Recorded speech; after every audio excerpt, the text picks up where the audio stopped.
guess I'm going to speak in English, and then I'll do a couple of comments in Spanish. And for me, this is somewhat personal because I came here in November 13th of 1960.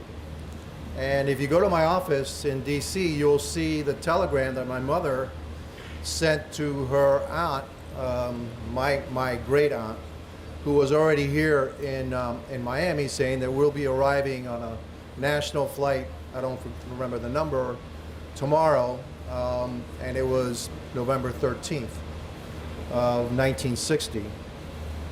Already here were my aunt and her uncle and some other relatives, and pretty soon after we got here, I was 6 at the time, when I turned 7 in January, a little bit afterwards, then, 3 of the members of my family that were living at 2485 Southwest 4th Street. That is my first place where I lived in Miami, 2485 Southwest 4th Street. And it's funny too because I was dropping off a friend of my granddaughter the other day, and I said, hey, I want to show you when I came from Cuba, where I lived. And so I went there, and there was a guy was taking out his groceries, and I just stopped and I just said, hey, this is the first place that I lived in Miami. And the guy looked at me and he goes, yes, we know. Oh, okay. Yeah, we have a little plaque, Carlos Giménez slept here. Not really, but anyway. In that, there was 21 people living in that house, and in that house there were 3 Bay of Pigs veterans. 2 of them were my cousins. One of them, Billy Muir, was my cousin's best friend, and they went off to the Bay of Pigs. And one of them came back, who never was able to get off, but 2 of them were actually captured. My cousin Humberto and Billy Muir were captured. And they were on the 18-wheeler. And they were held prisoner until they got freed. And so my cousin at the time, I think, was the 3rd youngest member of the brigade. I think he was 15 years old at the time. And now think about that, okay? You're 15 years old, and Billy Muir must have been 16 or 17, and my other cousin was maybe 19 years old. And you're asked to, hey, we want you to go to, in South America, we're going to train you, and then you're going to go and you're going to try to save your country. And you know what? That's exactly what they did. They tried to save their country. 2 of them were captured. They were brought back.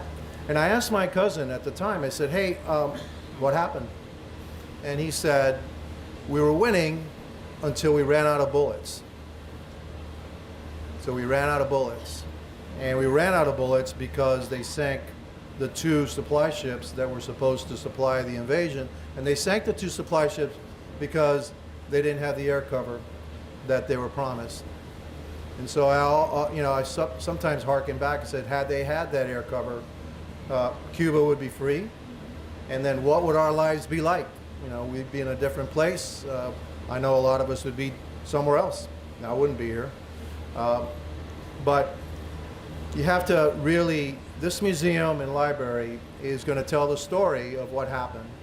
It's going to also honor the men that, fought for the freedom of Cuba. And I know that as long as I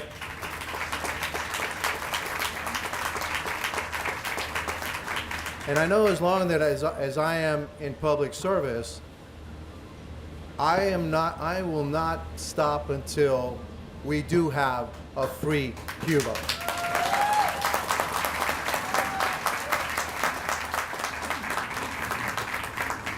My mother and father never got to go back.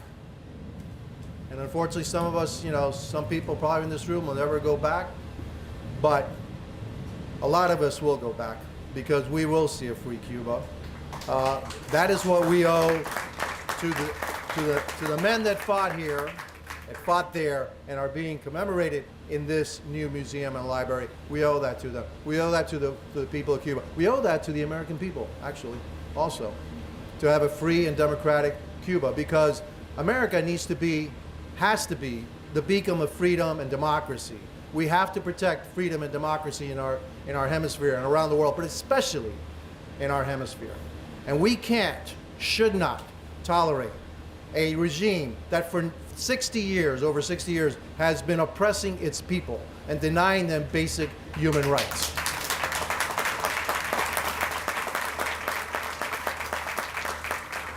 So I know that I speak for the other Cuban American members of Congress when I say that we will not stop until we get this done one way or the other. We need the right administration to get it done. We need the right people in Congress to get it done.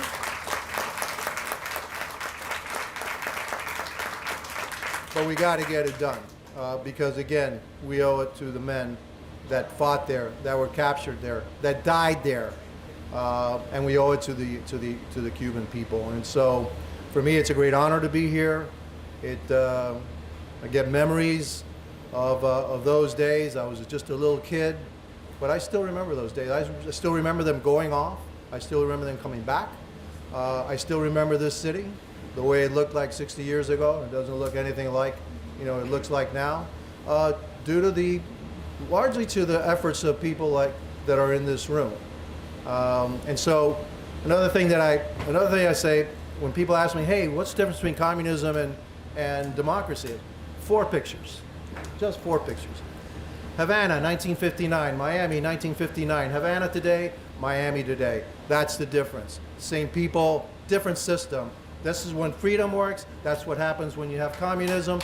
And that's why we need to bring freedom to those people so that one day, maybe Havana will look like Miami does today.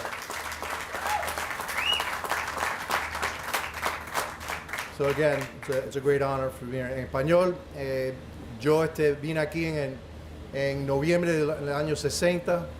Todavía tengo el telegrama de cuando mi mamá le mandó a mi tía que íbamos a llegar aquí en Miami. Y era 2485 Southwest 8th Street. Esa es la primera casa que vivimos ahí. Había 21 personas que estaban viviendo en esa casa. 3 de ellas eran brigadistas.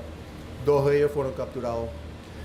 Y por eso es para ellos y para los hombres que murieron en Playa Girón, también que fueron capturados, por eso es que yo estoy dedicado a hacer todo lo posible como miembro del Congreso o cualquier otra posición que yo tengo en el sector público para traer y traer la libertad de Cuba, para que un día las personas que viven en Cuba puedan venir aquí a ver este museo a las personas que estaban tratando de liberar a Cuba hace más de 60 años. Pero eso es algo que tenemos que hacer. Nunca deberemos y nunca vamos a olvidar a Cuba, nuestros compatriotas cubanos que viven ahí debajo de la dictadura, debajo de la opresión. Eso es algo que nunca podemos olvidar y tenemos que hacer todo posible para ver que un día todos nosotros podemos decir, bueno, el próximo año vamos a tener, como los judíos antes decían, el próximo año en Jerusalén, el próximo año en La Habana. Eso va a ser el objetivo de nosotros. Así que muchas gracias a todos, que Dios los bendiga. Thank you very much. May God bless you all. And viva Cuba Libre.